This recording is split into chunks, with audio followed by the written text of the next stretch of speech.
Welcome back to the program. I'm Zev Brenner, and with us once again is Rabbi Shmuley Boteach. He is America's rabbi, has written quite a few books, including his latest ones were called Kosher Jesus, and his last one is called The Fed Up Man of Faith. Good luck. Thank you for joining us. Good luck. You were upset about one of the programs we had earlier this week with a blogger regarding the Republicans and Republican Jewish coalition. So what were you upset about? Oh, I wasn't upset. That would be using a term that's too harsh.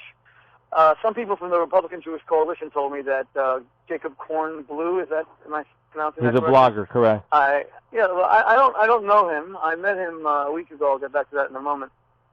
I heard that he had complained that the Republican Jewish Coalition meeting was on Shabbos. So I think people need to put things into context. You know, the Republican Jewish Coalition, of which I'm a part, is not a religious organization. And yet those of us who are Orthodox and who are members of the Republican Jewish Coalition, we try our best to bring as much Yiddishkeit as possible. There's a very beautiful Shabbos dinner that's done in Las Vegas at the Venetian Hotel, which is owned by Sheldon Adelson, who's the world's foremost Jewish philanthropist. There's a Devar Torah that's given. There was a senator that spoke at this time. We had Friday night Shabbos Minyan. We had Shabbos morning Shabbos Minyan. Shabbos morning, we davened at 7 a.m., and Congressman Eric Cantor, the majority leader, came to the Minyan. Eric is a dear friend of mine. He and I learned the Parsha together, and that night, when Shabbos was over and they had the big banquet, Eric even quoted some of what we learned together. So not every Jewish organization is going to be observant fully, and we have to be understanding of that fact, of the simple fact of some of the demographics and dynamics of the American Jewish community. Not every organization is Orthodox observant. And our job as religious Jews is not to condemn and criticize, it's to try to bring as much Yiddishkeit into that as possible. But Matt Brooks, who's the head of the Republican Jewish Coalition, is a very dear friend of mine. He's extremely respectful of Orthodox Jews. He's actually learned about things Jewish himself, about Yiddishkeit. The entire conference was kosher. And it was very, there are those of us who believe that the Republican Party is very strongly supportive of Israel. George W. Bush just opened his presidential library in Texas this past Thursday. I am someone who believes that he's the best friend Israel ever had in the White House. So, it's good that there are Jewish Democrats. You raise a good point, but here's the crux. There's certain things, like, for example, if you're having an event, and most of the people are not Orthodox, but in a place like New York, or if you're catering to Jews, they'll make it kosher, even though the majority that are attending may not keep kosher, just the standard. And I think Shabbos is also kind of a standard. When, yes, you can't regulate, they're not a religious organization, but there's certain standards that maybe they should keep because it's reflected as being a Jewish organization. Well, it is our hope that all Jewish organizations will slowly migrate to greater and greater Jewish observance. It's just a question of how that's achieved. Matt Brooks is a world-class mensch, and the people who are involved in the Republican Jewish Coalition are extremely fine people. Like I said, the major supporter is the Adelson family, Sheldon and Miriam Adelson. Look at all the people they take to Israel on Birthright. They just gave another $43 million to Birthright. All these Jewish kids who otherwise would not have much of a Jewish identity, who get to immerse themselves in the Holy Land for a 10-day period. They get to daven at the Kotel. They get to spend Shabbos in Yerushalayim. So simply to criticize people who are doing their best, and not everybody's observant. You know, our job is to applaud people's Jewish commitment and to try to slowly motivate them and inspire them to be more observant. Our job is not to condemn and to criticize. To find fault. I don't think it's a question of finding fault. Let me make this point. I don't know Jacob Kornbluh, and actually, I checked my emails, and he had written to me, I think in 2011, about something. He had written nice words, said he was a fan of my work, etc. But I did meet him for the first time 2 weeks ago, not even 2 weeks ago. I hosted Ron Dermer, Prime Minister Benjamin Netanyahu's most senior advisor, who's my dear friend and former student from the University of Oxford. Ron was visiting in New York, and we were having lunch together, and I asked him on the spot if he would do a briefing for American Jewish leaders on the situation in the Middle East. Ron Dermer, in my opinion, is the single most eloquent and informed defender of Israel in the English language in the entire world. So on 12 hours' notice, we organized this event at Michael Steinhardt's office, the founder of Birthright Israel. Michael's another very, very dear friend of mine, one of the world's foremost supporters of Jewish education, founder of Birthright. And Jacob Kornbluh came, and we said it was a closed event. And we said that people should please not record it, etc., so that he could speak freely. Sure enough, Jacob Kornbluh went and recorded it without telling us, and the next day he goes and he puts up the video. Now I ask you, ethics also matter, don't they? I mean, don't ethics also matter? Not if you're going to get up and condemn the Republican. If you're going to get up and condemn the Republican Jewish coalition for doing an event on Shabbos, even though Baruch Hashem there was a Friday night Shabbos meal and there were minyanim, and it would be my preference that it wouldn't be on Shabbos, to be perfectly honest. But our job is, as I said, to slowly influence every Jewish organization to be more observant. The RJC is now kosher, thank God. Our job is to inspire them by applauding their efforts, not condemning them. But this blogger, Jacob Kornbluh, and I wish that he would come on the air to discuss this with me. I got up and I said, this is a closed event. It's closed to press. He surreptitiously recorded the event and then put up some of the video about Ron Dermer that was taken out of context by Haaretz and by the Forward. Ron Dermer is a proud American who, by the way, had to give up his American citizenship in order to be a diplomat for the State of Israel. He served as the Minister Plenipotentiary for Economic Affairs at the Israeli Embassy in Washington, D.C. I don't know of a greater Jewish patriot and a very proud American. It was very painful for him, by the way, when he had to give up his American citizenship. He wrote a beautiful article about it. I did Rabbi Lippman as well. I'm not from that particular event. Let me just finish this one point. Forgive me. I'm sorry. But I just believe if you're going to get up and condemn organizations because you feel they should be more frum and more Shabbos observant, which is fair enough, I think that you need your actions are also going to be scrutinized. And what Jacob Kornbluh did in coming and surreptitiously recording this event in Michael Steinhardt's office without informing us, and then without any permission putting up some of the of what Ron said, but putting it up out of context. Ron was asked about the Boston terrorism attack, which all of us mourn, the deaths of 3 innocent people and scores maimed by these Islamic terrorists, one of whom who has been killed, the other who has been captured. And Ron said, I believe that the bombing in Boston will make Americans more sympathetic to what Israel is facing, being surrounded by terrorist entities like Hamas, Hezbollah. It's a very reasonable statement. But taken out of context, it made it sound like Boston is going to help Israel with American sympathy.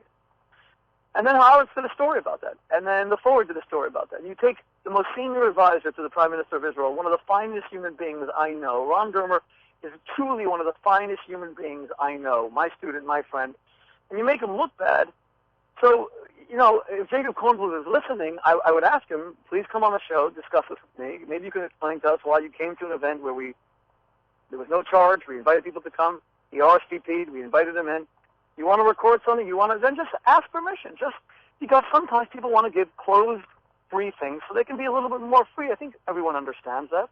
And I think it's a little bit unethical to go and record it without. Yeah, he's not here to defend himself, so I'm not familiar with all these facts. So let him come on your show and defend himself. I'm happy to do it. I want to be very fair, but the RJC wasn't on your show to defend themselves either, were they? Yeah, but I'm just condemned them the other night. By the way, you can understand that the sensitivity, and I agree with you. Everything has to be done in the proper. The tone is very important. But as I said, I go to a lot of different functions and events. You know that. And I'll tell you, there's a certain protocol that's done, and the protocol is that that the events are kosher, even though the majority of the people participate, and usually it's not done on Shabbat as a national Jewish group, whether they're religious or not. Those are usually the minimum standards that are done. So if those minimum standards are not kept, you can understand why people will be upset. Well, Zeb, listen, you have I don't disagree with what you're saying. And like I said, our job as Orthodox Jews is to influence organizations to be more observant. And some of them begin from a more secular standpoint, and our job, again, is to influence them with greater Yiddishkeit. The question is, what's the best way to go about that? Okay. Jacob Kornbluh wants to pick up the phone to Matt Brooks, who's a super mensch, and discuss this with him. I know Matt would discuss it with him. Or any of the leaders of the Republican Party. And by the way, and I agree with you, and I'm not referring to, but I agree with you, Rabbi Shmuley. It's not only in this situation. Jewish ritual Jewish ritual is not the only thing that's important. Yeah, by the way, it's the and if tone, you're going it's to the come to an niggin. event to which you're invited, and you're told it's a closed event, and it's not for the press, and you kind of secretly record it, and then you put it up on the internet, and this is a senior advisor to the virus who said absolutely nothing wrong whatsoever, zero, nothing. He said that he spoke about the tragic bombing in Boston and simply said that people in the U.S. will begin to have a better understanding with these attacks, these tragic, sad attacks, of what people in Israel are facing, given that Israel is surrounded by enemies. And then you take that clip and you put it up, and you come on, it's not just Jewish ritual that matters. Shabbos matters. Shabbos is of infinite importance. We have to get Jews to be more Shabbos observant, and to go to shul on Shabbos, and not to drive on Shabbos, and to have beautiful Shabbos meals. We need to do all of that. But we also need to be ethical people. We also have to tell the truth. We also have to be good people with high character. Yiddishkeit must influence us to be better people. Yes, I believe that is its purpose. That's what we're here for. And by the way, now I don't know that perhaps, and I can't speak for Jacob Kornbluh, and I don't know if he tried calling the Republican before going public. I always advocate, I'm talking about in general, before criticism is made public, there should be an attempt to let people know that there is a problem. It's very possible that people don't know or don't understand the implications, and that's always the best way to do it, is to first have a conversation. If they tell you no, it's something I'll give you before we're going to break. But I had an example years ago in Manhattan. I was in an event where it was the Austro-Hungarian Empire. The son of a former Nazi actually was running the event. They were selling summon boxes and Jewish Judaica for $25,000 or more. And they didn't serve kosher there. They had kosher for those that want. And I went over to the person in charge, and I said, listen, the protocol in New York is that if you have an event, even the majority of people are not kosher, you have it kosher. That's the protocol. He clicked his heels, and he goes, I will not give in to this fanaticism. I won't give in to it. And you know what? I read 6 months later he was arrested because the stuff that he was selling was stolen merchandise. When I saw that, it said volumes, because if somebody reasonably tells you this is the custom, the protocol, and when you have that kind of reaction, that speaks volumes. But you have to speak to them. I'm not. We have it here in the United States, a simple situation whereby many of these Jewish political organizations, whether it's sorry, you hear a lot of people in the car because, like I said, we're driving home from Grand Heights from the bonfire. But by the way, I believe we have Jacob Kornbluh. He's on the phone, to talk to you. So. Let's patch him in, and let's have this conversation together. Jacob, are you there? Yes, I am. Jacob Kornbluh is the blogger. We're talking about good luck. Thank you for joining us. Rabbi Shmuley Boteach has challenged you for what you spoke about on this program on our weeknight just a couple nights ago. So you're hearing what Rabbi Shmuley Boteach is saying. Listen, I think what we should do is actually go chronologically. I mean, Jacob, it's nice to speak to you. Thank you very much for calling in. I look forward to getting to know your blog better, and I salute you as a former Yid for being involved in civic affairs and blogging about mainstream subjects from a Jewish perspective. I salute all of that. But we invited you. Okay, we're going to pick up on that. Ron Dermer, the senior advisor to the Prime Minister. I announced at the beginning it was not open to the press, not a press event. And then you sat there with some sort of recorder. You recorded the entire thing, and the next day you put it up. Don't you think you could have asked permission? Two things. First of all, to say I'm unethical by doing some honest journalism. I mean, you have written books and you have created enough controversy. But to attack me as undermining... You're not addressing the question. Hold on, let him respond to you, Rabbi Shmuley. Let him respond to you, okay. To undermine the Prime Minister's most senior advisor, when everybody knows that over the past 6 years, there was no greater defender of Benjamin Netanyahu like me. I mean, I did it despite of not getting $500 million or more from... 500,000, from Sheldon Adelson, and going to cocktail meetings with the most rich guys in the United States. Or not? I did it because I defended... Hold on, I'm going to let you start, Rabbi Shmuley. And I'll continue doing to defend the Prime Minister. I wasn't told this is an off-the-record meeting, and if you look at the pictures of that event, everybody told me with a video recorder. Did you secretly record Hold on, Rabbi Shmuley, let Jacob say his piece. I'll let you respond to him. Let him say his piece, and then I'll let you... But it's a simple question. Did you secretly record the lecture or not? I didn't. If you look at the pictures that your daughter took, you will see me with a video camera. Everybody saw me there with a video camera, and the moment you said, hey, this is an off-the-record conversation, ask the people that were sitting next to me. I turned off my video camera, and I didn't record anything.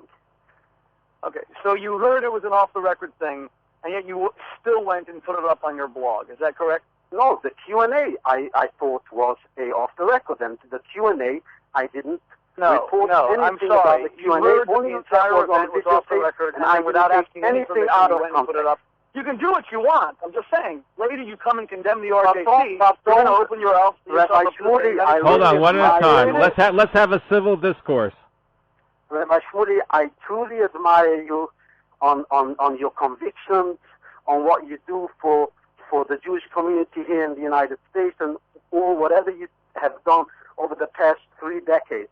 However, don't divert the conversation when we are talking about the RJC, that everybody knows they have failed in the 2012 presidential elections. They have failed with spending $6.5 million on an issue that wasn't an issue in the election to court more voters for Mitt Romney, and Josh Mandel is still sitting at home not being elected for the United States Senate. Alan West is not anymore a congressman, and Mitt Romney is not president now. So why should we be the one accepting rules and videos and blueprints for the future from an organization that has failed the Jewish community, calling itself Republican Jewish Coalition? A coalition is that one organization that includes all of the voting blocs within the Republican Party, that includes Orthodox Jews. End of story. And when I say let Rabbi Shmuley respond, we're going to have to break. They ought to respond not with arrogance, not with diverting the stories, and not with attacking me for my honest journalism, with all due respect. Okay, may I Rabbi respond? Shmuley, and then we're going to break, yes. Okay. First of all, Jacob, thank you for your kind words. They are much appreciated. You and I don't know each other, and I look forward to getting to know you better. I am making 2 simple points. The first is, as you can well appreciate, advisors to heads of government, heads of state, often want to give off-the-record briefings so that they could speak freely. We wanted the senior advisor to the Prime Minister of Israel to be able to speak very freely. So he asked me to be off the record. I got up and I said, everyone, please respect the off-the-record nature of this conversation. And every single person did but you. And if you felt that you wanted to put something up on the Internet, all you had to do was ask. Ron is a reasonable person. I'm a reasonable person. But instead, you took a very good man who has served the Jewish people so nobly. I don't know many men who are as wise and as kind-hearted and have the kind of righteous convictions that Ron Dermer has. But your little clip, it got you a lot of publicity, but it was used by Haaretz and the Forward the next day to imply something that he never said. It was used to imply that he said that the Boston bombing would be good for Israel because Americans would be more sympathetic. You and I both know he never said any such thing. He said that the terrorism against Americans will have Americans understand, amidst the terrible tragedies Americans are facing, that Israel is facing something very similar, and we're all in the fight against terrorism together. And that is a perfectly reasonable statement. But your clip made a very good man look bad, and I think, with all due respect, I think you owe him an apology. Well, Jacob, let's respond to that. We got a break. Go ahead, Jacob. Yes. Well, first of all, I advise you to reread the article from Barak Rabin, because he does not suggest saying that Ron Dermer said that Boston killing helped Israel. However, the quote that Ron Dermer said, and I didn't criticize because I think he's right. What he said is the Boston bombing will bring more Americans to identify with Israel. America has always identified with Israel, but this will bring them to identify a little more. And that's all that quote was. Nobody took it out from context. I understand he's your friend, but I, as a Jewish blogger, and as somebody that didn't get paid never for what I did over the past 6 years, I think others owe me an apology for taking my words and my actions out of context, because there was no, and people could look this up. I mean, I had a blog, BibliReport.com, a Twitter account for 5 years, Bibi Report, and I was the greatest defender of Israel and the greatest defender of Benjamin Netanyahu. So they know me well. They know I'm not here to look to create controversies. They know I would never take out anyone that's associated with Bibi.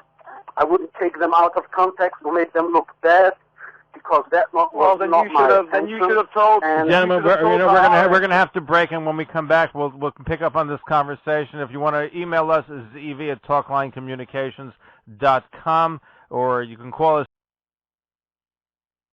Welcome back to the program. I'm Zev Brenner. Rabbi Shmuley Boteach is our special guest, and Jacob Kornbluh is a blogger, and we are going to be taking your phone calls in just a moment. Gentlemen, can you both hear me? Yes. Rabbi Shmuley. Good, Rabbi Shmuley. So we have people waiting to speak to both of you. So we're going to have. Well, let me sure, just, go right. Very briefly. Look, I made two simple points. Jacob, the first is I understand the need for you to report the news, blog. I salute it. You say you're a great supporter of Israel. Forgive me, I'm not that familiar with your work. I look forward to getting to know your work better. I'm simply saying, if you come to an event of that caliber with the most senior advisor to the Prime Minister of Israel, and you're told it's a closed event, there's no need to surreptitiously record it and then post it. You could easily have asked for permission.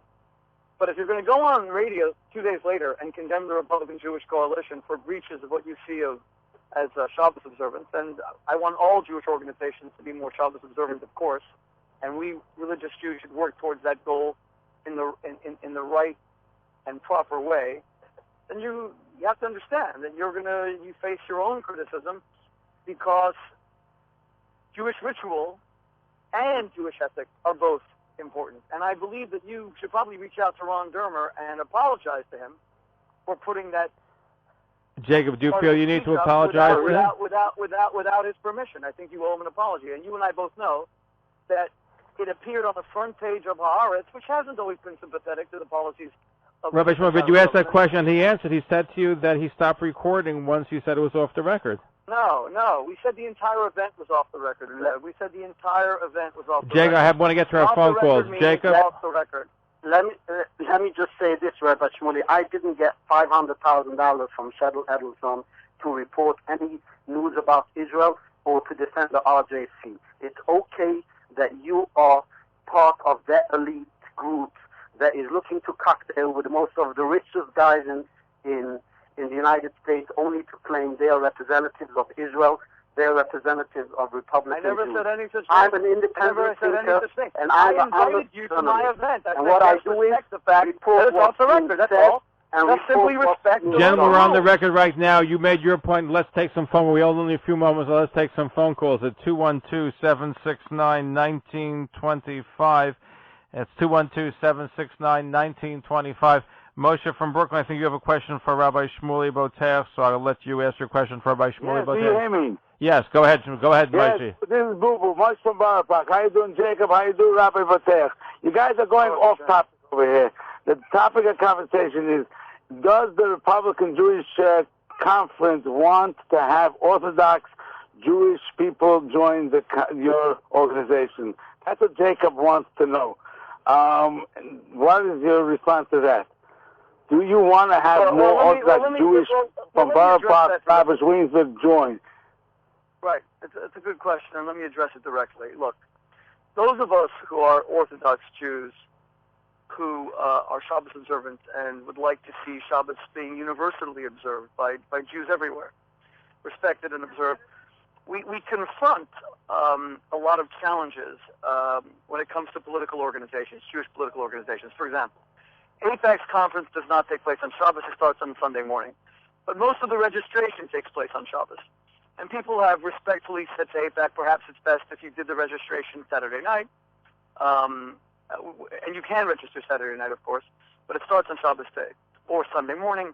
And this is challenging because I guess I'm not an AIPAC spokesman, but I assume their response would be there's 12,000 people coming. There has to be enough time. At least the conference isn't then. When it comes to the Republican Jewish Coalition, I'm again not a spokesman, and it would be my preference that the conference, of course, not be on Shabbos. how we go about influencing more secular Jewish organizations or political organizations to be more Shabbos observant, Jewishly observant, that's the question. I don't believe that getting on a radio show and condemning them is the best way to go about it. In fact, I think your question is a very prescient one. If we have more and more Orthodox Jews who are members of the Republican Jewish Coalition, for example, or any Democratic Jewish political group, then they carry more muscle. Then they can respectfully say, look, we are a growing a part of this organization, and we are asking you to please be sensitive to our observance aside from the fact that it's a Jewish organization. That's the best way to go about it. I don't see that condemning is the way to do it. Look, the same debate is going on in Israel today. How do we get the state of Israel itself, which all these organizations purport to support, how do we get Israel to be a more observant? 80% of Israelis. But it's easier to do a Republican Jewish coalition than it is to the state of Israel. Anyway, thank you for your call. You have only a few moments left, so thank you for a good question. And Rabbi Shmuley, the next question is directed to Jacob. So let me do this, and let me get Jacob. Jacob, Arnold from Brooklyn is a question for Jacob Kornbluh. So go ahead, Arnold in Brooklyn, your question. Good evening, gentlemen. I have listening to your this discussion, and as an outsider, I think Rabbi Boteach has a good point. Mr. Jacob, I don't know your last name. My question to you, sir, is shouldn't you have gotten permission before, regardless of the merits of your position? I don't think what you said about the senior advisor was negative at all, but shouldn't you have asked permission to record it, number one?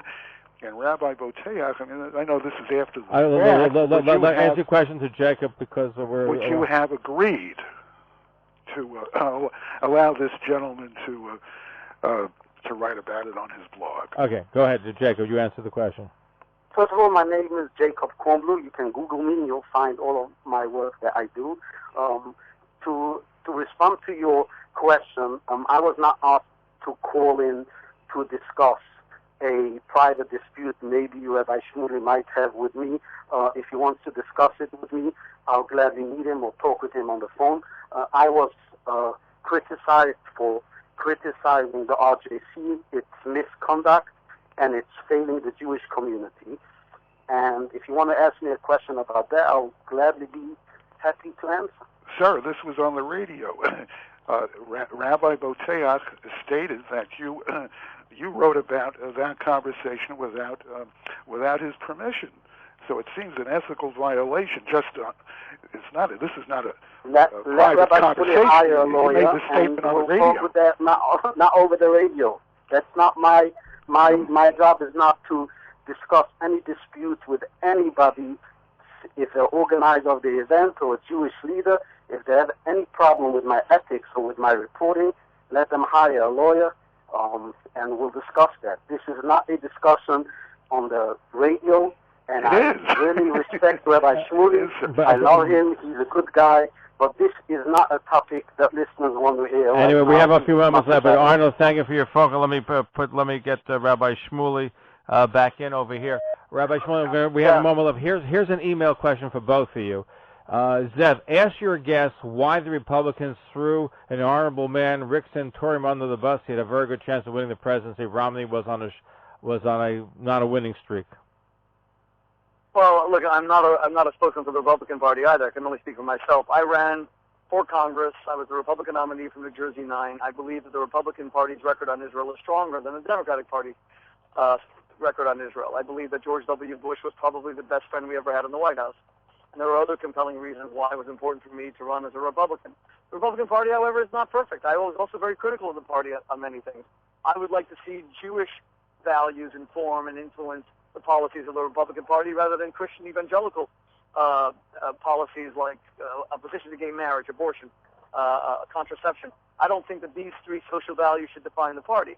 I would love to see a year of national service so that we teach our kids altruism when they graduate high school. I would love to see a national family day so that America recreates an American Sabbath where work and the pursuit of money is subordinate to building the intimacy and strength of families. There were a lot of things that I ran on that were my particular platform, and just because you're part of a party doesn't mean that you adopt every last tenet of that party.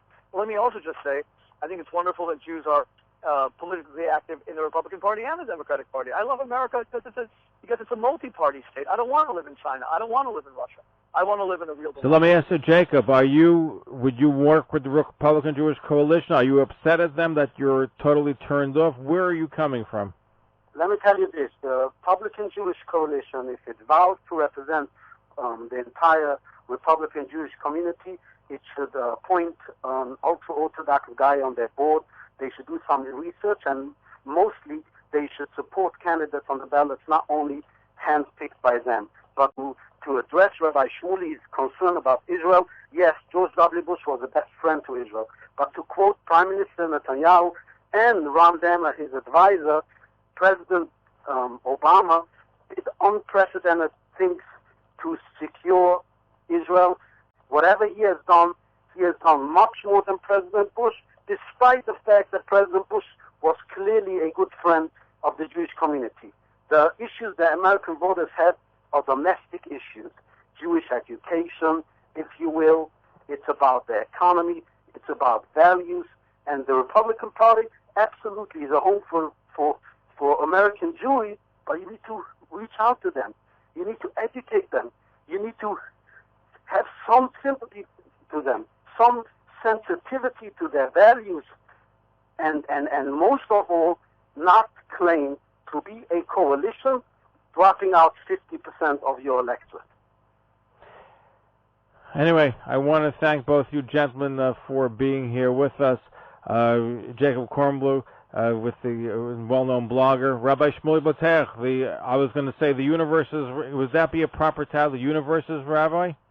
The galaxy, the universe, it's all one and the same when it comes to my being. It's Rabbi there. Okay, so I just want to make sure that I addressed you in the proper manner. We have to have you back about the... And thank you, Jacob, for being here with us. Always a pleasure. Thank you. Yeah, Jacob, it was nice speaking to you. Take care.